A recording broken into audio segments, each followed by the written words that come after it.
Well, the president is due to land in U.S. soil just moments from now, cutting short his trip to El Salvador by 2 hours to deal with this Libya crisis. A mission the White House continues to insist is not a war. So what exactly is it? KT McFarland is a Fox News national security analyst. KT, you're just saying that the mushy mission is just that. It's like a mushy mission. It's a mushy mission, and it's an unclear political objective. You know, what's the mission? Is it to protect civilians? Is it to get Gaddafi? Is it to have Gaddafi go into exile, which I think is highly unlikely?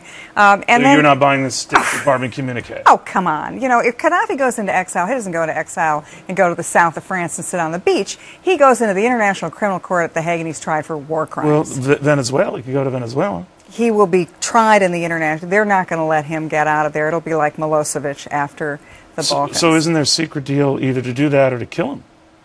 Who's going to kill him? I mean, this administration says that we're not trying to target him. Well, they say that. They say, I think what they're trying, they don't want to do it because here's the logic. If you don't have a war, then you can't be assassinating somebody, right? If you have a war, then it's not an assassination. Then it's an act of war. But we don't have a war, so if you kill Gaddafi, then it's an assassination. If it's not a war and they're firing bullets and they're shooting down planes and tanks and all, what is it? It's a war. Of course it's a war, but it's not a declared war.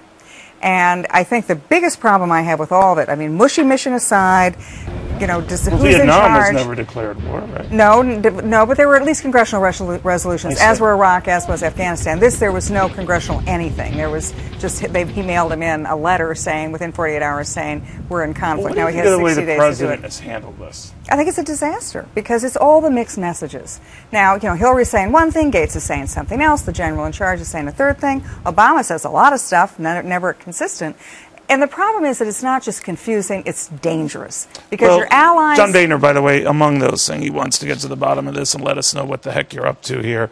Yeah. But every opposing party says that. What a chief this is at war, right? Yeah, except this is different because in this case there's a precedent being set for how you use American forces overseas.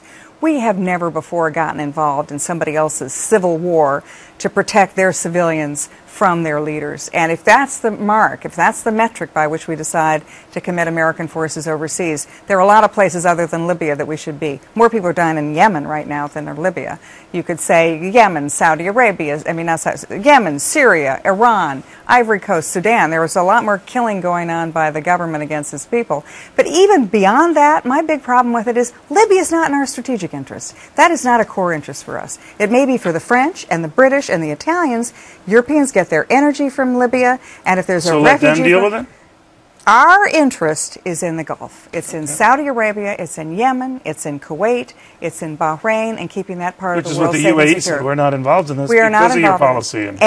But if we don't have the free flow of oil through the Strait of Hormuz, it's an economic disaster for the world, but certainly for the United States. KT McFarland, thank you very much. Well, Stossel's